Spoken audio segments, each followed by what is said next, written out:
We tell people almost always financial planning, like you will die. You will die. Just embrace it. You know that, but you don't think about it, but you will die.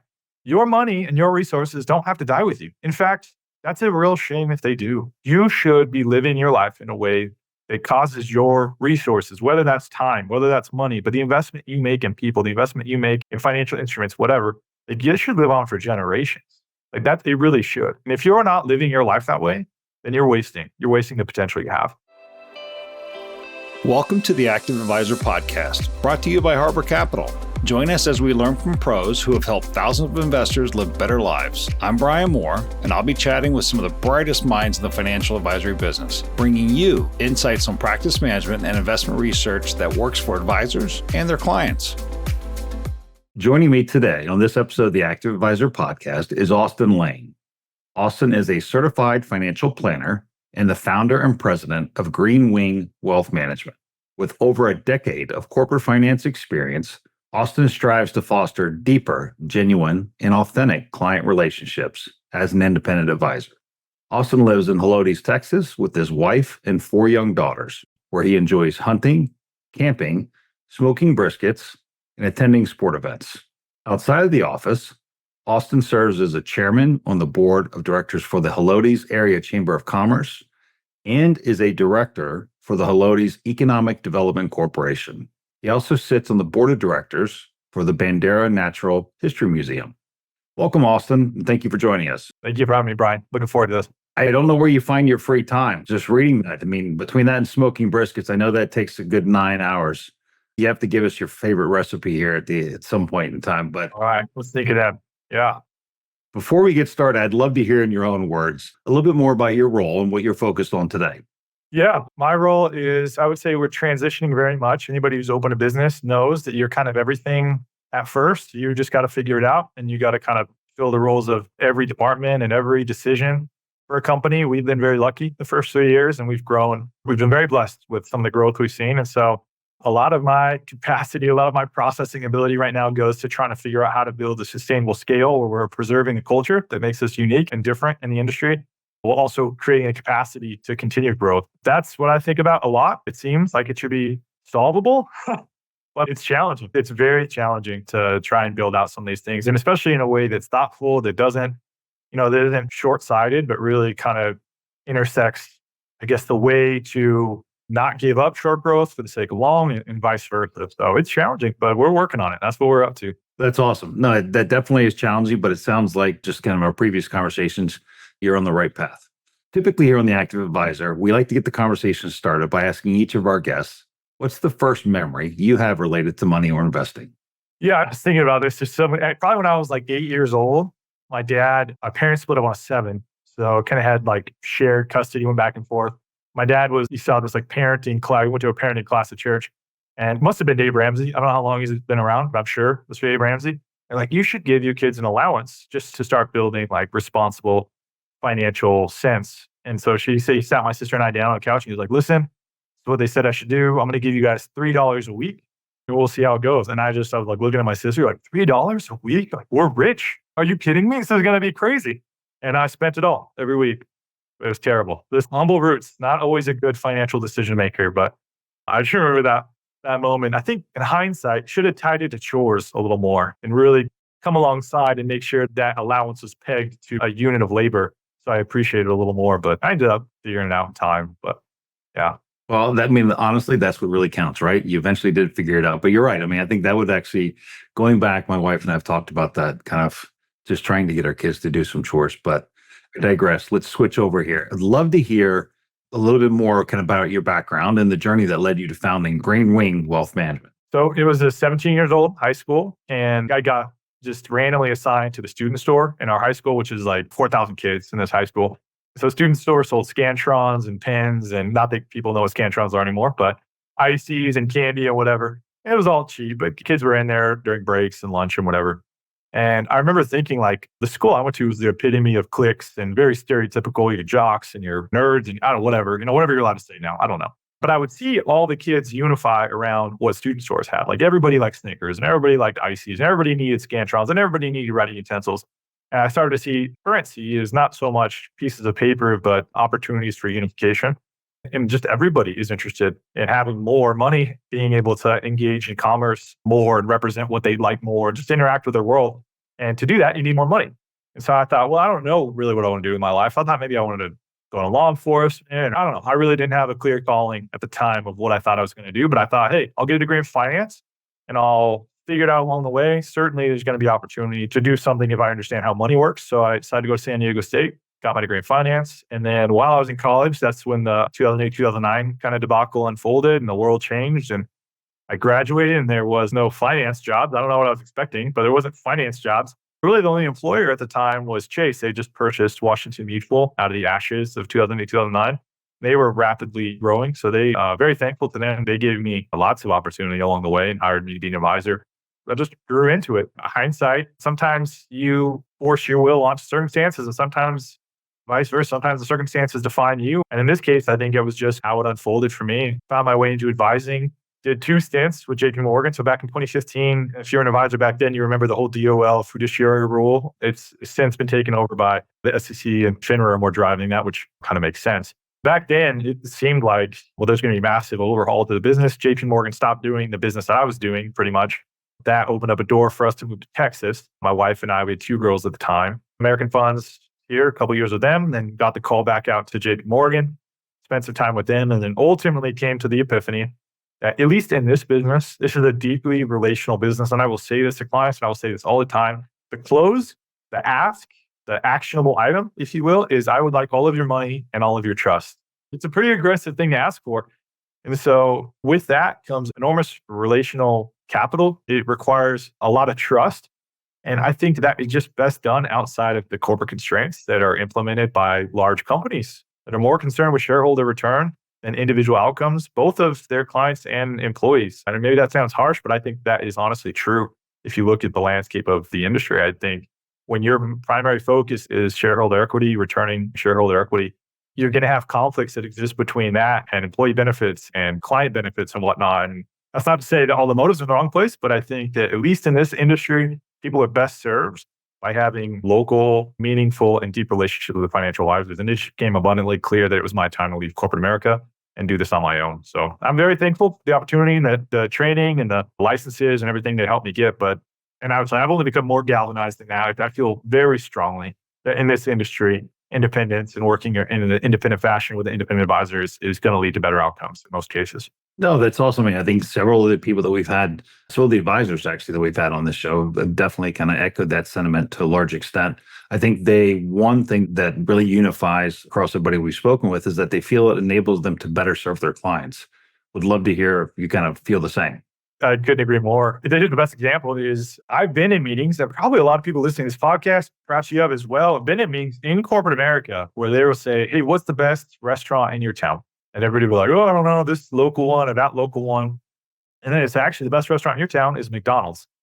And I understand what they're saying. I get it. I understand what they're saying. And from a profitability standpoint, they're 100% right because McDonald's crushes every day. They open, they have demand all day long, and they close. And it is just like clockwork. People going in, buying, leaving.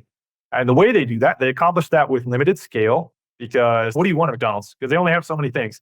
Hopefully you want a fish fillet, McRibs sometimes, but you're probably getting burger or nugs. That's what you're getting, and fries. That's what they do. If you have any other requests besides that, that's not what they do there. And that is funny because, again, it's obviously showing their preference for profitability over being able to create unique outcomes, unique solutions for people. I think it just works. It gets deeper and deeper because the more you think about it, the more you think, I like McDonald's personally. I got a McDonald's app where deals are. It's awesome. But I know McDonald's is not a great choice for me. Like I know I can't get away with that all the time. It's purely playing on convenience. And I just think in the short term, sure, you can have your McDonald's. But long term, that's not what you're looking for. That's not really going to create a sustainable solution for you and your dietary goals. And the same is true for financial goals. In fact, I say all the time, physical health and financial health are basically identical. There are no secrets to either one. You want to be in great shape? This is what you do. You eat less, you work out. That's it. There are no shortcuts. You want to be in good financial health, you save money, you invest well. That's it. Again, tying back in, but I think that you really are going to have better outcomes when you're working with somebody who's local, who actually knows you, and who has the flexibility to go out. Down here in Texas, we have a grocery store called HEB, which is basically worth fighting over if people insult. That's what we have. We don't have anything else. We just have HEB. I mean, wouldn't you rather, like, given the choice, wouldn't you rather have a personal chef who could go to HEB, pick fresh ingredients, and cook you whatever you need for your unique tastes and preferences? Of course. Why would you just eat McDonald's every day? And so I think the contrast is extreme. The challenge in this industry is really differentiating yourself. I think from the outside, it can look very homogenous. At our core, what we are trying to do is break that up as much as possible. And I know we talked a little bit, but we are trying our hardest to appear as non-homogenous as possible relative to what we see in the industry. Excellent. But definitely, and I think you said a lot of great stuff there to unpack. But I think one of the things that I'm hearing is that your current independence and role allows you to really offer customized solutions and be something unique to actually everybody instead of actually giving everybody a cheeseburger with fries, which you're right, can't be, it's second to none when you want it, but that doesn't mean you need it all the time. That's right. Love to hear. I've got to ask, why did you choose the name Greenwing? Is there a story behind it? There's a story behind it. So there's a bit of a pivot because I think people see us, and we'll get into this a little bit. Like, we're pretty jovial. Like, our culture is pretty fun. But really, what we're trying to do is just make financial advising fun. That's what we're trying to do, make it relatable. We do that through crazy videos. We do that through crazy concepts. I think people, especially if they meet us that way, they don't always think of us as like really serious. But this is the other side of the business. So I was really having a tough time in corporate America, 2020, early 21, just for a lot of reasons. And it was becoming clearer and clearer that my time in corporate America was coming to a close. It was May 15th of 2021. My brother-in-law passed away very unexpectedly. He was 2 months older than me. So he was 33 at the time. And it was very much just a watershed moment for everybody in the family. I remember the call. I got the call from my mother-in-law. It was 1:30 a.m. My wife didn't answer when she called her. And so I woke up to that call. And it was, I mean, it's just heart-wrenching. I mean, if anybody's ever had that call before, like, it's seared into your soul and it's brutal. And Evan and I, we had a good relationship. I mean, we're not necessarily best friends, but we had a good relationship, spent a lot of time together. When we lived in California, we did a lot of duck hunting together. We went out for Evan's funeral. And Evan was an electrician. Like, he wasn't a CEO of a Fortune 500 company. He was an electrician, humble guy, like, just lived his life. And his funeral had to have 400 people there, standing room only, mega church in California. It was unbelievable. You had parolees sitting next to CEOs, sitting next to labor. I mean, everybody was there. And I think it was a testament to the way that he lived his life. Is just like a deeply authentic and genuine person. That, like, he was like, hey, listen, I'm Evan Jarrett. This is how I roll. And people like that. People appreciate that. I really think the whole world would be better served if people just wore their interests on their sleeves rather than try to outmaneuver us and manipulate people into outcomes. Like, just own it. Like, what do you want? Great. Well, I respect you for at least acknowledging what you want out of this, whether our interests are aligned or not. I at least respect you for your honesty. And Evan was that way. He was just a genuine guy. That's, I mean, the best description for him.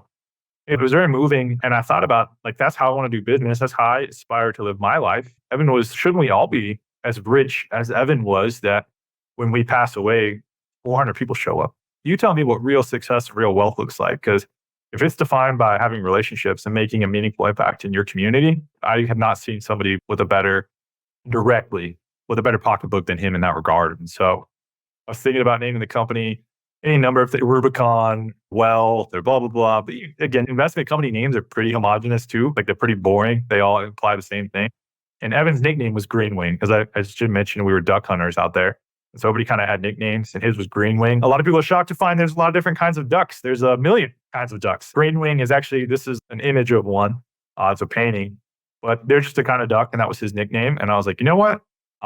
Let's carry on this legacy. Let's ingrain this and memorialize this in an entity and a body that we want to carry forward these characteristics from, and name it after him. And the plan down the road is to create a foundation, Greenwing Foundation, allow for my mother-in-law, my wife, and my sister-in-law to be able to use some of the profits from this endeavor to give back to trade schools or give back to whatever scholarship program we're able to form up, and just continue to interact with Evan in a more legacy way. But knowing that, like, his impact on life had a way of creating the namesake of this organization, and the namesake had a way of creating impact in people's financial lives, and just have that flow go on. And that's very much ingrained into the way that we do business here. Like, we tell people almost always financial planning, like, you will die.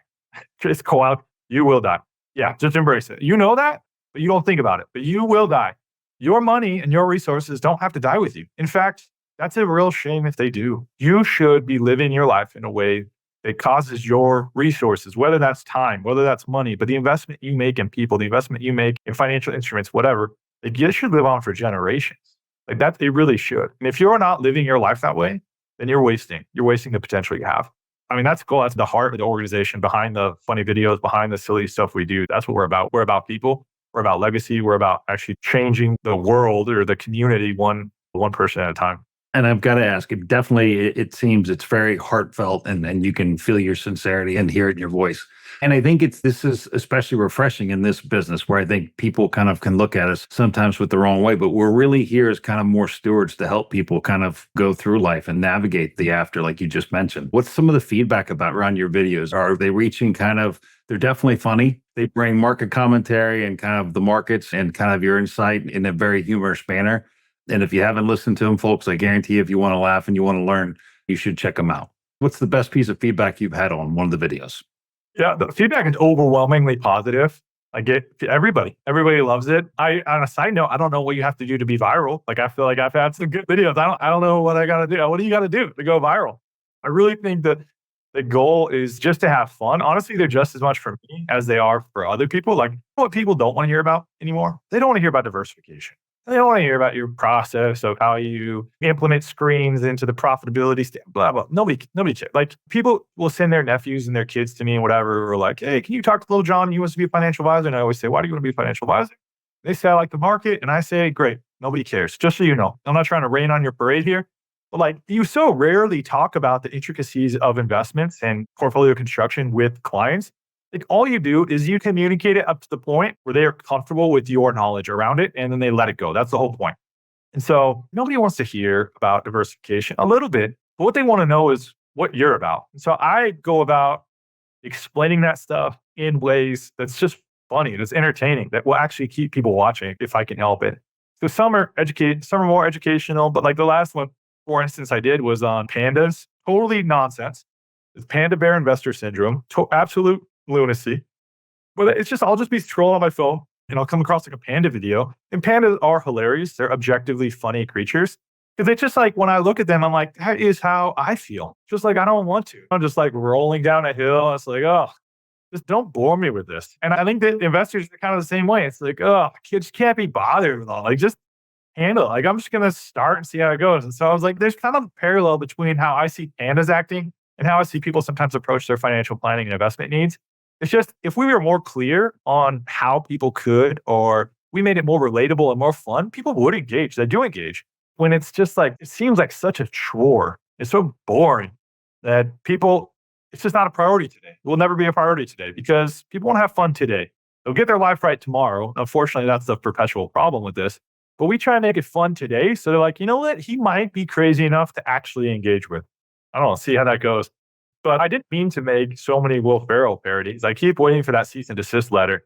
But he's a common visitor. So this jacket I'm wearing is my Ron Burgundy jacket. I call him Don Burgundy, but Ron Burgundy's brother. I have a Nicky Bobby as opposed to Ricky Bobby. But Nicky Bobby is a great example. He's a NASCAR horse.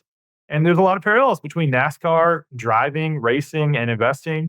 The first one that really took off was an elf character. So I apparently have a passing resemblance to Will Ferrell, especially when I shave. It's hard to see, I'm 6'5", I'm about 260 pounds, so I'm larger than average. So when you throw on that elf costume, people really, like, they stop what they do. Like, you'll cause traffic. You will, because it's just, people have to stop and see what's going on. But it's been weird to see how it unfolds. People love the videos. Again, they're crazy. But I'm shocked, like, how much people have rallied around it. Like, last December, all month long, I'm stacked with events of me going and helping nonprofits and helping other businesses drive sales by just showing up and being, elf and being pictures of elf. And it has its residual benefits to me too. But it's just funny how people are they're craving for something different. They just, listen, life has enough boring nonsense and things you don't want to do. What if we could lace the things maybe we don't necessarily want to do with just so much fun that it becomes something we want to do? That's the whole intention or purpose behind the video content. And then moreover, I just don't see anybody in our industry really doing videos. Like, it's a huge competitive piece for us. I mean, every once in a while I'll see a video here or there, and I do these too, where they're more buttoned up and they're talking about how I do business and blah, blah, blah. And that's fine too. But nothing draws the views, the hits, and the feedback like putting on yellow tights, green jackets, and playing the bagpipes. This is the wild. You confuse people's like central processing circuits if you do enough crazy stuff. And then before you know it, you're having a thoughtful conversation about financial planning. I think that's it. I mean, I think you kind of, in this day and age, people are so kind of desensitized and they're so used to this 30-second reels or whatever it is. We kind of conditioned and social media's conditioned our short-term memory to, you really kind of need to do something somewhat within the normal bounds to kind of go, wait, stop, let me look at this. And at that times when you get your chance to get your message across and you get your chance to tell them, okay, I got your attention, but I'm also serious as well. And by the way, I know what I'm actually talking about. That's the goal. That's the approach. It is funny. Some of the feedback I get is my videos are too long. I don't really know how to solve for that. I just kind of chalk that one up to, I can't make them shorter. I mean, just the disclosures alone are 10 seconds. So it is what it is. I mean, I know people have short attention spans, but then by the same token, I've seen people 3 hours into a YouTube rabbit hole watching some random guy in the Peruvian jungle make mud huts. You know how you end up watching what you're watching? I don't know. Throw it out there and hope for the best. There you go. I think one of the things, though, if we could take it a step deeper than that, is that being independent allows you to do these things. And I think that's one of the things that kind of allows you to step outside of kind of, I'd say, the financial network's comfort zone, not yours or mine. But I think that allows you to have different conversations and deeper conversations with people. One of the things that I have to think that when you do have that second and third level conversation with them is kind of fees. Those always come up, and unfortunately, this day and age. Would love to hear your thoughts on that and whether you think there's a couple of different schools of thought, but I think one of the things to say is that low cost could actually end up hurting a client when you start kind of looking at some of the diversification of assets and kind of ways to invest out there. So the difference between cost and expense. Expense is just what you pay for something, whatever it is. But I think the fixation on the single variable of expense ends up costing people hundreds of thousands of dollars over the life of their planning, if not more, potentially. So credit where due. I think a lot of this stems from, I'm 36 for the record. So I graduated college in 2010. And I think that's important because it shapes the perspective I have on the industry. I think it's very different from the old timer advisors or even advisors that were in the business in the early 2000s or earlier. I came about a world where Vanguard had really saturated their marketing message to much of the industry. And what their basic premise is, what do you need a financial advisor for? You can get market returns by just buying low-cost ETFs. And I think that played well into some of the distrust that emerged 2008, 2009. I'm sure there was always a little bit of distrust, as there is with any industry. But the 2008, 2009 was just such kind of a watershed. For them, it showed a lot of corruption. It showed a lot of misaligned interests between investors and their advisors and the firms, and everybody kind of gets bundled into that. So whether it's fair or not, that's the reality of the situation. And I think Vanguard just did such a great job convincing people that, yeah, sure, looking at the complementary approach to investing through a well-diversified portfolio, or actually researching individual companies and having the opportunity for excess return based on security selection is possible. And, oh, sure, the financial planning component of when you do Roth conversions and maximizing tax brackets, and oh, sure, like all these things. Financial planning and investing is incredibly complicated. It really is. But Vanguard has just done such a good job of saying clients don't care about that. Kind of what I was saying earlier, honestly. They don't want to talk about that. But you know what they can relate to? They can relate to fees every single time. And so, unfortunately, that's just driven, I think, a lot of the culture, like the investor culture, into this idea of it's swag. That's not the right word, but it's almost like, well, the smart money would say that you can get that return through Admiral share. Like, no, you want to have a conversation about this or not, because you're dipping your toe in my pool and I'm going to pull you in if that's what you want to have. I think that advisors, this is on advisors. We need to have a conversation and say, no, that's ridiculous. It's a ridiculous argument. But I think many advisors have just said, oh yeah, be passive then. No, don't fight the wind. Just be passive and collect your 1%, which is absurd to me too, because then all you're doing is assuring that your clients are going to lag the benchmarks by exactly your fee, which is my 2 cents. I think that's absurd. It's an absurd value proposition to make from the investment component of how you manage money. But I really think that fees, people don't actually care about fees. They gravitate towards it because it's relatable, but people don't actually believe in it. And we just haven't framed the argument well enough for people to actually conceptually understand. So here's 2 examples. If you go car shopping, you absolutely do not buy the cheapest car you find. Well, all cars are the same at their core, right? They just are transportation vehicles from point A to point B. What's the difference? Like, it's the same, because that's essentially the passive argument. It's fine. It's all the same. So why even bother trying to differentiate and pick winners from losers? Just go out and buy the least expensive one. That's an absurd argument. There are such huge differences between vehicles.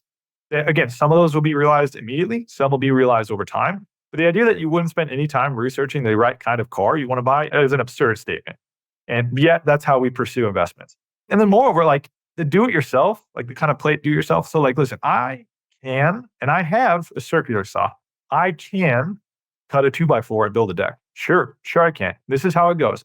I go home, I tell my wife, hey, honey, I'm going to build a deck this weekend. She says, I don't think that's a good idea. Are you sure that you want to build a deck? Why don't you hire a deck guy? And I'm like, are you kidding? I can build a deck. I'm a man. I will build the deck. But don't even talk to me. So then you go to Home Depot and I buy the wrong kind of wood, which who knew you could buy the wrong kind of 2x4. So more than once. Now I have a whole bunch of wood that I can't even use for this. And I got to go back to Home Depot and I got to get the yellow pine. Anyway, so 6 trips later, one really bad deck later, I'm sitting here and I'm like counting my battle scars and my receipts to Home Depot. And somehow now I've spent more than it would have just costed to actually hire somebody to come and build a deck in 2 hours. It's ridiculous. I'm in a marriage fight. I have a horrible deck that I need to uproot. And I still have to hire a professional because this wasn't even done to the whole scope of what could have been done. And the whole thing, again, is based on this argument that like, oh, it doesn't matter. It's just seek low cost. It's absurd. Again, nobody believes this just based on the way that we live our lives. To really put a bow on this is the global economy is based on specialization and efficiency. That's what it's based on. I make my maximum per dollar value to society by being a financial planner and advisor. So let's say I make $200 an hour. Why the heck would I spend my $200 an hour at home building a deck when I could hire somebody for $30 an hour who's going to do a better job? It doesn't make sense. Maximize your efficiency, maximize your time. That's how you build wealth. This is the richest man in Babylon. This is the same premise I'm explaining here. Like, why would you waste your time doing it when it's not what you do? It doesn't make sense. But investments is such a unique industry because it seems like almost the idea that having somebody else manage your money is like intellectual downgrade that like people sometimes often don't want to confront it. It's just silly. It's just pride. It's often, and all these things I think connect in a way that just causes people to think, well, it's not the end of the world. We'll check out passive and see how it goes. Well, do it at your own peril. I don't know that you will end up in a bad situation. I don't know that. We don't use the G word in this industry, but I have strong suspicions. I'm quite confident based on what I've seen in my experience and through my career that you're going to have the best outcomes when you're working with somebody who's working with you closely, doing comprehensive financial planning and implementing some sort of active approach. And again, like I just think there's so many examples of it. I could go on and on belaboring the point here, but like Tiger Woods was the best golfer for a long time. Scotty Scheffler's the best golfer now. Novak Djokovic. Pick a sport. Every single one of those best athletes in the world, you know what they have? Everybody knows this. They have a coach. Why do they have a coach? The coach couldn't beat them. Doesn't matter. You need people in your corner, maximizing your outcomes by pointing out blind spots, by improving you by any number of ways that can add value. So I could go on and on. I have some pretty strong feelings about this, as you see. But I think the whole argument, honestly, is disingenuous. I think the pendulum is swinging back a little bit right now.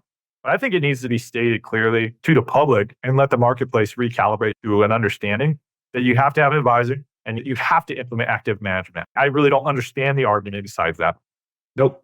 I completely understand and I appreciate your honesty and your insights. I think one of the things that kind of we've talked about fees and we've talked about that side of the business. Would love to hear it. Definitely, I think at the core of any good financial advisory business is it becomes down to curating relationships with clients. I think that's what, and you mentioned it earlier, that's what enables you to kind of go do what you do on their behalf.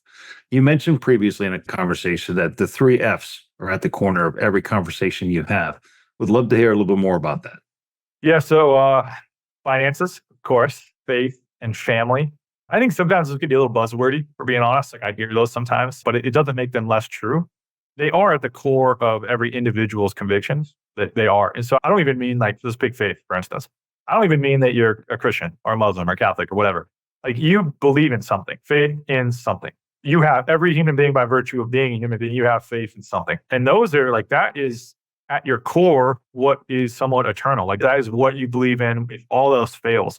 And so when you start talking about money with people, it's not about the money. You're already picking this up. I've already said this a few times. It's not about the money. It's about an expression of what you believe in this world. Money is a mirror and nothing more than that. It is a mirror of your characteristics. So if you want to know what you're about and you want to know what you care about and who you are, pull up your transaction history and see where you spend your money. That'll tell you the kind of person you are. And so faith, finances, family, those 3 things, they will come up every time. I don't necessarily mean to talk about it every time.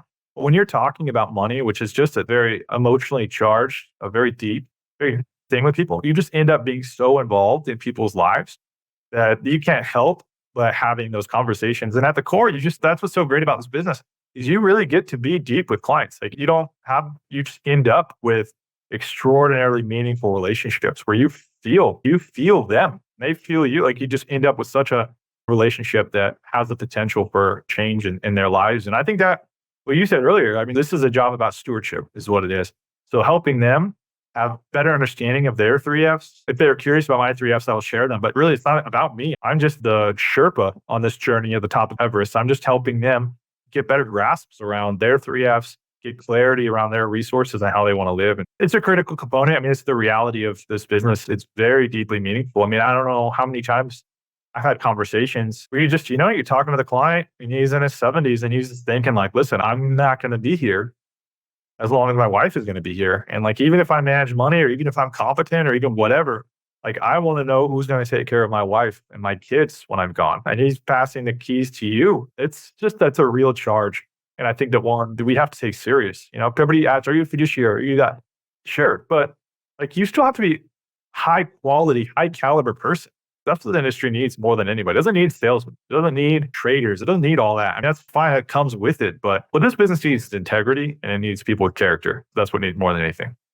Nope, I couldn't agree more. It really does. And I think it's funny listening to you talk about wasn't funny, but it was kind of resonate with me. You talked about the 3Fs, and those are the things that I think you almost become family and the clients have faith in you. And so you kind of fill into a lot of those aspects of what you mentioned. And I think that had to have created a specific story or an example in your mind that might stick out and how you had a positive impact on a client's life. I'm sure you have many of them. Would love to hear one if you're okay with sharing it. I think you have sometimes you get to meet the client's kids, sometimes you don't. But clients will tell you about what's happening in family unsolicited. They'll tell you all the time, like what's happening, this son or that daughter or whatever, like these are the challenges I'm having. And I will tell clients all the time, like, hey, you know what you should do? You should give a little bit of money to your kids while you're still alive.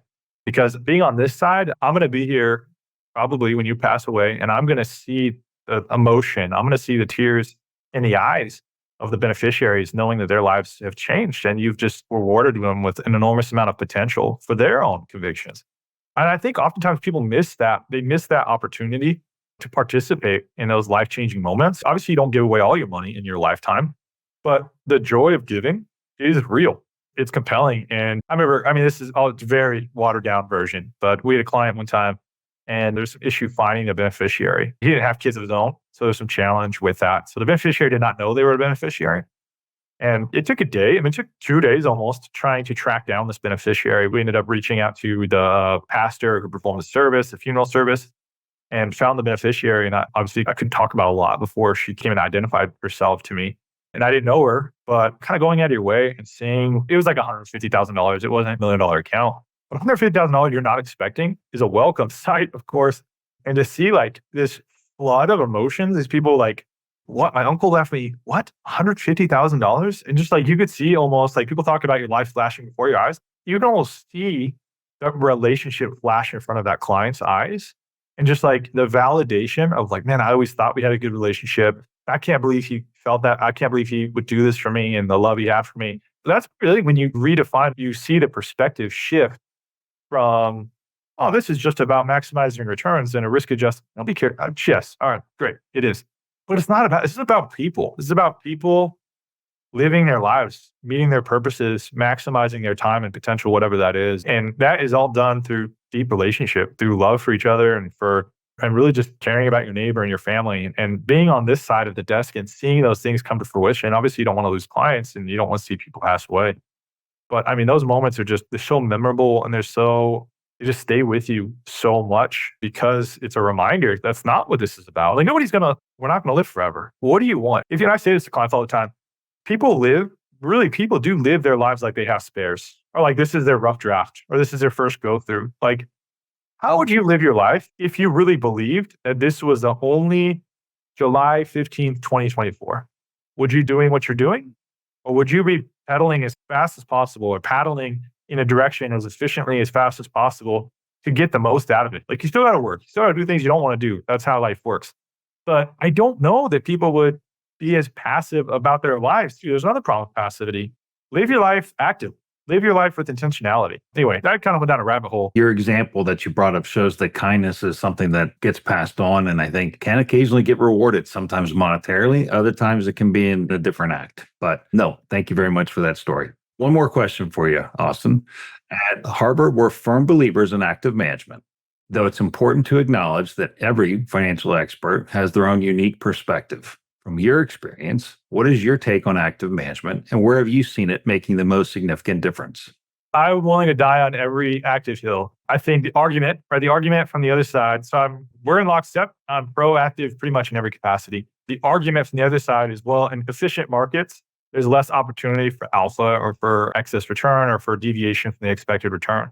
So you might as well just be efficient, get the ETF. But I'm still willing to die, which, by the way, is pretty much exclusively US large cap. That's what they're talking about. I would still be willing to die on that hill. I still think US equity, you're generally going to have, security selection, you're going to have excess returns over time just by fundamentally researching and understanding profitability, understanding management structure, understanding management vision. You're going to have excess return, I think, over time. But I mean, internationally, small caps, you start talking about these other sectors and asset classes. Again, I think this mantra, this tagline of just buy passive, it's fine, you'll get market-like returns. No, man, the returns are enormously different. Like the dispersion of return at minimum, like as well, I'll start arguing. At minimum, we need to agree and look at the dispersion of returns between all asset vehicles within a certain asset class. And there are dispersion of returns. So at minimum, you can't disagree that there's alpha. There is alpha. There clearly is alpha. It's a provable concept. Now, the question needs to turn into, is alpha recreatable? And on what standards and metrics is it something that can be identified, sought after, and then implemented? And of course, you can, nobody actually disagrees that you can. It's evidenced by the fact that not all coffee is the same. It's not evidenced by not all houses are the same. Not all cars are the same. Of course, they're not.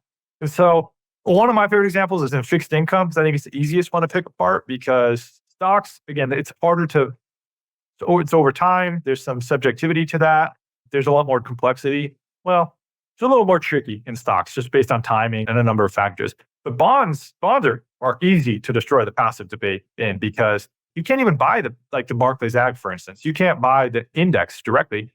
Let's say company X, you like the credit risk of company X. Great, awesome. So you want to buy the credit risk. You want to take that on and implement that in the portfolio for return's sake. Well, where do you want to have it on the yield curve?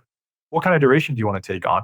Because there's not an unlimited supply of that company's fixed income at that point on the duration curve. There's only so much debt outstanding. Whereas if you buy the company X stock, you could buy millions of shares outstanding just by the stock. It's not that complicated. There's one kind of stock, generally speaking. So just buy that and just hang in there. You end up in a place where you have to research fixed income. You have to understand the credit risk. You have to understand the duration risk. You have to understand the interest rate risk, all these things that play a role in them. And this is where it gets challenging because clients are like, I don't understand anything you just said. What do I need to do to meet my goals? So you don't often get to just drop the hammer in that regard. But inside the industry, I just think that people don't know that as well. Like advisors have go with the grain or go along to get along or aren't willing to die on this hill. And I think it's a real shame because you have to. There is alpha. It's evident. I could show you any number of reports. I'm sure you guys have the evidence too.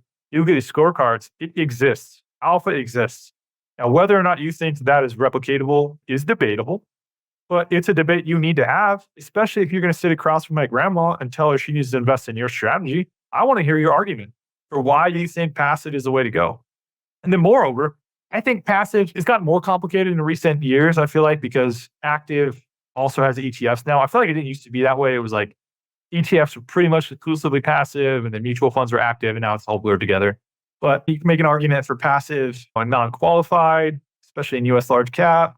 You start looking at other asset classes. You start looking at small cap is another great example because these companies are small. Like you got to get in a plane, you got to fly to Omaha, Nebraska, you got to drive up a gravel road to meet with Bob Smith, who had an idea in his garage 5 years ago and is now trying to figure out how he's going to scale it, and who's going to do that? What kind of mutual fund companies or what kind of investment companies are going to take the time to really research and differentiate where they're allocating clients' capital?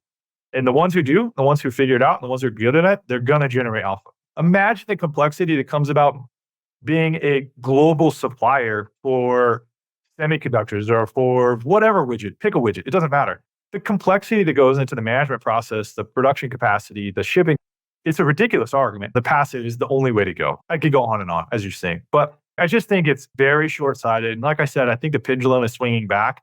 But I really think this is more of a problem with advisors. Like advisors have just bitten from that apple. They need to have a change of heart. They need to understand what they're arguing and not just go along and get along. I have an article on this called Don't Rock the Boat. And the premise, as I see in the industry, is advisors try really hard to rock clients' boats when they want them to come on as clients. Like they'll point out this and that, you're underallocated here, you're exposed, blah, blah, blah. And then the second they become clients, the goal is to never rock the boat ever again. That's absurd too. You should be rock.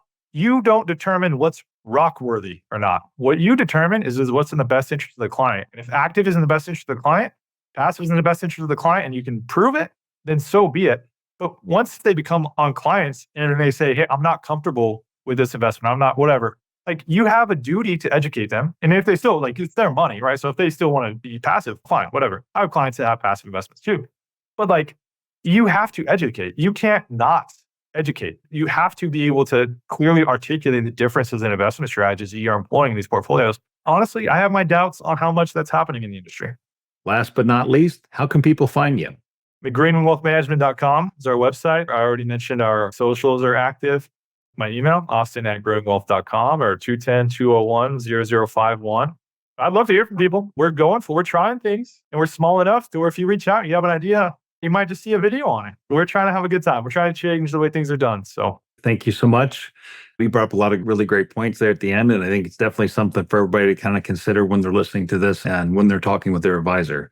But now we're going to go on to my favorite segment of the podcast, which I like to call 60 Seconds with Austin Lang. Let me know when you're ready. I'm ready. Nickname. Bubblehead. Hidden talent. What, the bagpipes? Favorite outdoor activity. Hunting. Best professional advice you've ever received. Pick one thing and become an expert at that one thing. Create a demand for yourself. Go-to brisket recipe. I like coffee in my rub. What is your go-to relaxation activity after a busy week? I like to just wind down with movies. What never fails to make you laugh? I'm a big fan of Will Ferrell. What's one thing your daughters do that drives you crazy? They never stop talking. What's one question you think all clients should ask their financial advisor? They should pick something that a financial advisor would not know. Ask your advisor about that and calibrate how honest they are based on the answer they give. Most rewarding part of your job? The relationships, the validation, the depth of relationships, the meaningful impact you're able to make over time with clients is great. Favorite way to get active? Golf's always great. Pickleball is a thing now. I'm really enjoying mowing the lawn. That sounds like a crazy thing, but I've got a riding mower now too. It's fun. I gotta say, just being outside.